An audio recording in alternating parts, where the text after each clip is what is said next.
Welcome to Newsclick. Let's dive straight in to the story that is dominating headlines across the country and the world. It's not the communal virus, unfortunately. We could spend a lot of time discussing that, but we're going to talk about the coronavirus. This has affected livelihoods, lives, economies. A huge number of people have been greatly distressed by it, and it has caused health scares around the world to a delirious level. And in the studio here, we have Dr. Rajat Chauhan, who, just because he's a doctor, is better qualified than anyone else to talk about this. And Leslie Xavier, who is not a doctor, but is still well qualified to talk about this, because we are going to be talking about how coronavirus impacts sport. So let's dive straight in. The coronavirus, Tokyo Olympics. Yeah. What's going on? Well, it's Japan, almost 800 cases now reported. Yes. And they're attributing it to that quarantine ship that they have, because Yokohama. The SS coronavirus. Yeah. Outside Yokohama it was quarantined, but then the disease has spread from Yokohama city, but then it has reached Tokyo and other places as well. It has, so the scare is serious in so much so that they have cancelled most of the Olympic trial competitions that were supposed to be held in testing the venues. And the latest was Tokyo Marathon, which they did. Imagine a marathon being held behind closed doors. No spectators, nothing, only elite runners taking part in it, highly sanitized. That must have felt like the Delhi Marathon, right? Oh, Delhi Marathon. Just saying. No. Mass participation, is the hallmark of marathon. So that itself, it's symbolic. What has coronavirus done to the sporting world? Because it's dangerous. It's a very pretty serious. It's reaching pandemic proportions, and organizers have taken cognizance of it. So, what Tokyo Olympics organizers are worried about is obviously the financial implications of this. So they are playing the IOC, International Olympic Committee, as well as the Tokyo Olympic Games organizers are playing the waiting game, saying that they are hoping that a vaccine would be. The scientists who are working on it, they would figure out a vaccine, or they would be able to contain this virus, or virus would, get into a natural. It'll die in April, according to Donald Trump, because it gets a little warm. Yeah. So that's the thing. That's where Dr. Rajat also comes in.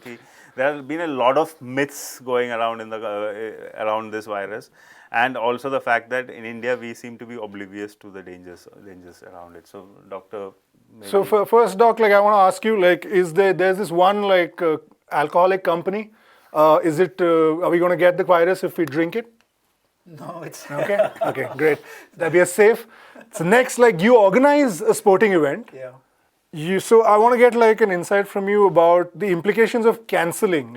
Even though the sporting event that you organize is not at the level of the Olympics, but the economic implications of cancelling an event. And second, if you don't cancel and there is this health hazard going around, how do you communicate this to athletes? How do you make them feel safe?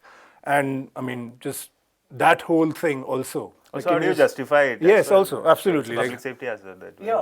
Both sides, right? So I think my event, or whether it's an Olympic, you're building up over 10 years at least. And suddenly a lot of lives are going to be affected if you do cancel it. So the implications are going to be massive. We're talking about bankruptcies across the board, countries, not just companies. So massive implications. Having said that, would you have that, or do you have a million loss of dead? human life? Yeah, exactly. Depends on who you are, I guess, to answer this question. If you're a guy who's, the energy drink manufacturer that is going to lose millions. No, they're not bulletproof or coronavirus proof. It'll affect them as well. And how much money, or any money, can you take up there? I don't think so, any at all. So I think no, money can't be first. Even whatever's happening in India with our communal virus versus, we need to be very clear that material is not going anywhere of any sorts, including money. So I think in any case, as much money as will be lost, I think lives come first. Because all countries are coming together. Imagine that. And it becomes the hub which can take it across the world. So if it wasn't a pandemic in the truest sense, it will be soon after the Olympics then. Okay. Just imagine that. So if you if they do cancel the Olympics, Yeah. then there's obviously like an economic impact, Yeah. which is going to be massive. Massive, yeah. Right. But I'm also like just thinking about the sporting impact, and this is like a really like it seems like a really cheap thought to have. But what about all these athletes who've been preparing for their lives? Like, I Exactly. mean, So that's the. I mean, it's just want to point out that the Olympics have only been cancelled twice in the history of the modern games, and they were both during the World War, the Second World War. Second World War. So this is going to be a huge thing. So can you like less like? So the athletes themselves, they obviously look forward to they base their lives and the last 4 years building and trying to peak at the Olympic year and win a medal at the Olympics. So even being there for them is a big achievement as far as their resume is concerned. But then again, what they should question themselves is whether it's worth it. That's also a point. This is as far as athletes are concerned. Of course, this is not in their own hands. They can probably make a personal choice if at all the games go ahead, and there are still dangers. The virus is not contained there. There's no vaccine as such, and it's still dangerous to go out there. Then they can probably make personal choices like many athletes do. But even for instance, last Olympic Games, Zika virus outbreak was there, and there were a few athletes who chose to stay out of it. Some prominent golfers didn't go for the golf event at the games there in Rio.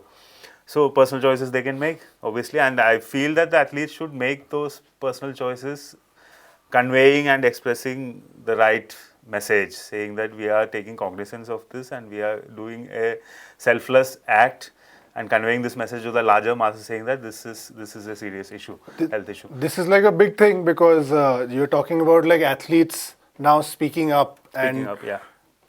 providing awareness to people, which brings me to the next thing, which is Indian athletes. Okay, India refused to participate in an event recently Yeah. because Shooting. because of Let's call it out. Yeah. I'm going to just say gonna get it. it's shooting, right? And because they didn't want to risk their athletes' health because of this global scare. Yes, They're having the Shooting World Cup now here. They've decided to not cancel it. So I was checking with someone connected with the organizers this morning about the Shooting World Cup that's going to start in March 16 here at the Kandi Singh shooting range in Delhi. So we're saying that as far as we are concerned now, the event is on the green. We are going to conduct it. 6 teams have pulled out of the event already. And last month, India didn't send its shotgun shooting team to Cyprus. The same international shooting for ISS. Did they need the shotguns here, or what was it? Maybe. Yeah.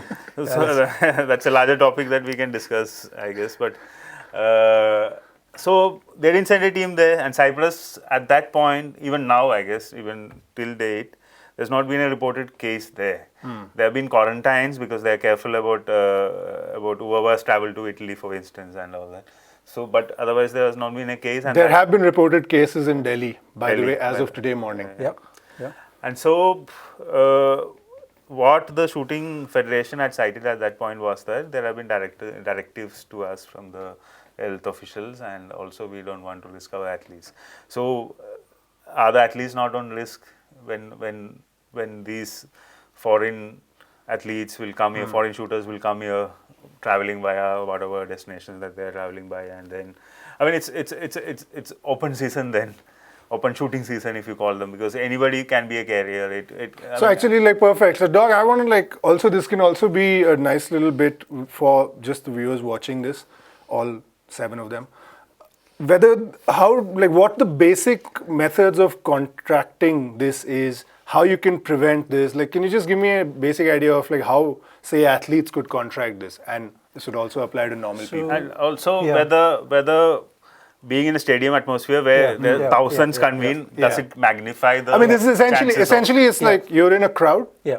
You're in a crowded space. Yeah. And here's this thing. So to be honest, no one is very sure. It's too new. Okay. Right?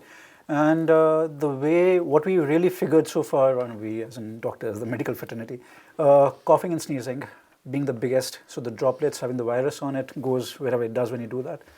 And saying masks, is it really helping much? Because it's 900th the size of a hair, human hair, is what this virus is. So if you're wearing just those surgical masks, useless. Like coming here, we taken an Uber, the guy was wearing a mask, and I was like, you know what? It will not help you. If it does come along, this is not going to be helpful. Second thing is what CDC and what WHO is saying. One says 3 feet, the other one says at least 6 feet away if someone is infected. One, you don't know who's infected. Because someone who's turned to be negative on a test could yet be positive in the sense like, he has the virus. Right? I think a gestational period is something around 20 days. Yeah. I mean, I don't mean to insinuate anything, but on an Iranian talk show, there was a gentleman on the talk show saying that the virus is under control, and 3 days later he was Dead. No, not dead. He was reported to have contracted Positive. it. No, I think one of them similar story where the guy was. Yeah. I think he's gone. I think. Oh. Right. If I remember. So there you go. Like, I mean, Yeah. my point being that you're in a crowded space. Yeah. You're at like. So that's what 3 to 6 feet is what we are talking about. So one organization says 3 is safe. The other one says no, 6 feet. So CDC versus WHO types I'm talking about. So very renowned, really know what they're talking about. So let's say 6 feet, okay? If you're in a crowd, where do you have 6 feet around you? You don't have a balloon that you're carrying, and you sit within and then do this thing. The big thing that we're talking about is 2 ways, is hands. So keep washing your hands with soap, water. That's far better than what you started off with, the alcohol bit. So alcohol sanitizers are good. People are saying, but this is a virus, this is not a bacteria. Those sanitizers are better for bacteria. True, but it's not a rhino or virus that you're talking about. So it can be killed by, if it is more than 60% alcohol content in it. So don't try making it at home, because then, you can get skin irritations and allergies and all that, or, whatever else. But regular things that are available out there, commercially available sanitizers, they do the job. Easiest one, wash your hands with soap, right? So keep doing that on a very regular basis. Other one, which what Leslie just did, touching the face. That's being said to please be careful with, because nose, eyes, and the mouth, the mucus, wherever is coming from, we tend to touch 50% when we touch our face, we're touching around there. So the mucus has been touched. So if you've contacted somewhere else, it's gone in, right? And you're now infected or will be, right? So start simple things, holding a pen, for example. So it stops touching the face a lot more, right? And a study that was done on small numbers of people, it showed that up to 24 to 25 times in an hour, we are touching our faces, and this was done on medical students. So if people just try working on these 2, please, that'll be good. Masks, similar to whatever Delhi guys are used to with pollution, stick to your mask like that. We are super experts at that. Yeah. So stick to masks which are worthy of something rather than just the surgical masks. But then, you mentioned that it would be beneficial for our viewers, and I believe that most of our viewers are Indians. But then, if you look at Indian sports organizers, they seem to have not, taken this seriously at all. Even the government has not taken it seriously. They are suggesting. क्योंकि यार Indian sports venues पे देखने कौन जाता है? जाता तो है वैसे. cricket ना हो तो. IPL season is coming out. Will they cancel IPL? IPL is big. It's a huge crowd. Yeah. So I'm talking about ISL, which is happening now. There is a crowd. I know only 10 people go there, but 10 is 10. No, but yet, where are the 6 feet? Even when those 10 are there, we are still closer than that. And as we speak, our boxers are competing in the Asian Olympic qualifiers. Wrestlers are going to compete in the coming month in Kazakhstan, and they shifted the venue from China. Both the tournament where competitions were supposed to happen in China, they shifted to other venues, but that doesn't mean that those venues are safe, because it's nothing is safe anymore. Globally, doctor was telling earlier, globally 90,000. 91,000 as of yesterday. As of today, yeah. Reported cases, but there are many which are 3,000. So actually, I love the Shooting Federation of India, because they have provided us with a great solution anyway. Shoot. Which is that for all of you who watch a little bit of the sports news, you know that now the Commonwealth Shooting Championships will be separated from the Commonwealth Games, because Birmingham didn't have a shooting venue, so India is going to host it, and it will be added on to the final medals tally. I believe the Olympics should be like that. every country should host their own. So the diseases will be contained, you're saying? It'll be contained in that country. I mean, So we can have like Kho-Kho and Kabaddi. We're willing to host. हम जीत भी जाएंगे. So the Do gold. economic pressures of hosting this is slightly on a tangent, but is connected also. I'll bring it there. Economic pressures of hosting a multi-sport discipline is huge, and cities are hardly any cities now come forward to bid to start with. Olympic Games is still happening. Winter Olympics, people are struggling again, and no one breaks even. Forget making a profit. No one breaks even, and that so in the near future, in the far future, I'm not sure how many years will this model of games survive. We may see localized competitions more than in any case. It's heading that way because multisport is not financially becoming very unviable. And that brings us to Tokyo and how much money they have spent. And on record, they say that it's $9 billion US, 1 trillion yen. And that's on record because I'm sure there is some kind of, I mean, it's much more. But it's so significant. There must be hidden costs also. Which significantly lesser than what the cost was, for instance, in Beijing. Beijing was a huge spectacle, 45 billion US. And I think Sochi Games was much higher than that, I think. Obviously Russians. So, I mean, also like I believe that Tokyo must have had a certain set of infrastructure in place which has probably helped them. Just upgradation and the upgradations have been there. They have built state-of-the-art new technology, but they have also invested in stuff which would, I mean, legacy idea is much more huge among Japanese in general. So they have planned it in such a way that these things are going to last. For instance, the network that they have created for public transport, the driverless car network on the road that they have created, the things that so it's only the games. It's not about the games as such, but then the money that has been spent, they were hoping to get it back via the games in some this way. Thing. And tourism. Tourism. And post that, sustainable tourism, I mean sustained footfalls in tourism. Japan is big in tourism in any case, and their tourism industry has suffered. I was reading a bit about the economy in Japan, and they are slowly hitting recession. That's what and economists over there in that country is already worried. They have the government has pumped in some kind of rescue package money, unlike our government who don't believe that there is a slowdown at all.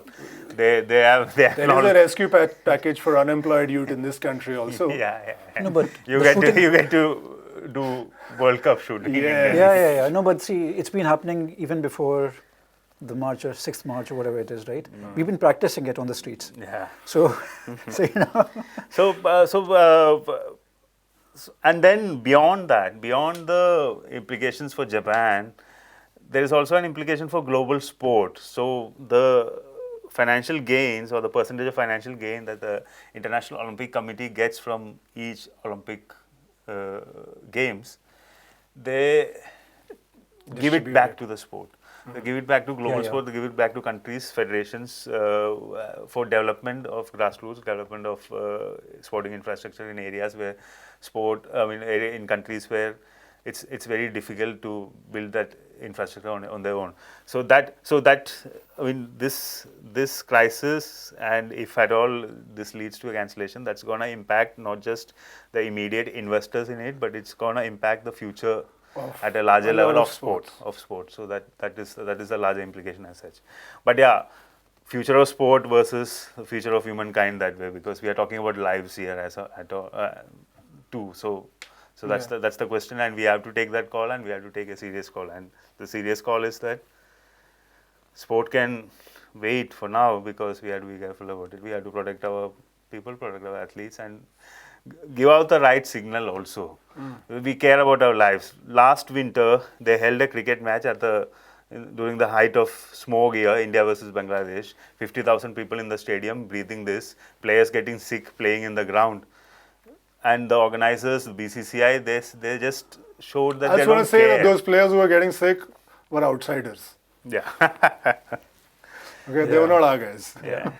No, but seriously, you see, talking about sports, Olympics, all that, we know how much is it today amateur versus very professional, very capitalistic backed. It isn't anymore about let's play a fair game. I mean, who's winning anything being fair? Politics to sports. So point is, we've gone beyond whatever Olympic stands for. It could very well be the last Olympics, if at all. Maybe last is already gone. Big deal.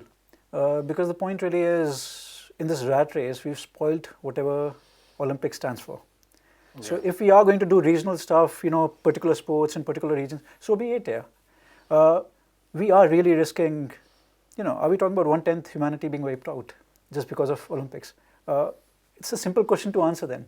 If it's going to be like that, I mean, what money are you talking about?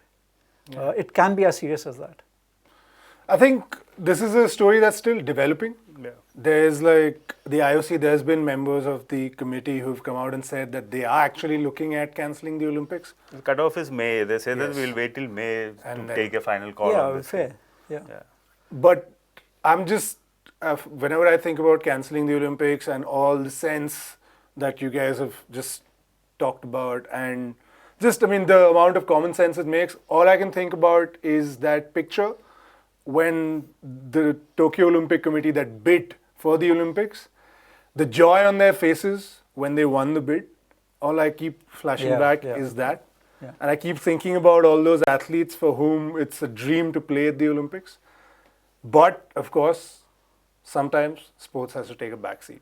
This is a story that's still developing. We'll keep updating you as and when we get to know more and as and when things unfold. Thanks for watching. Stay safe.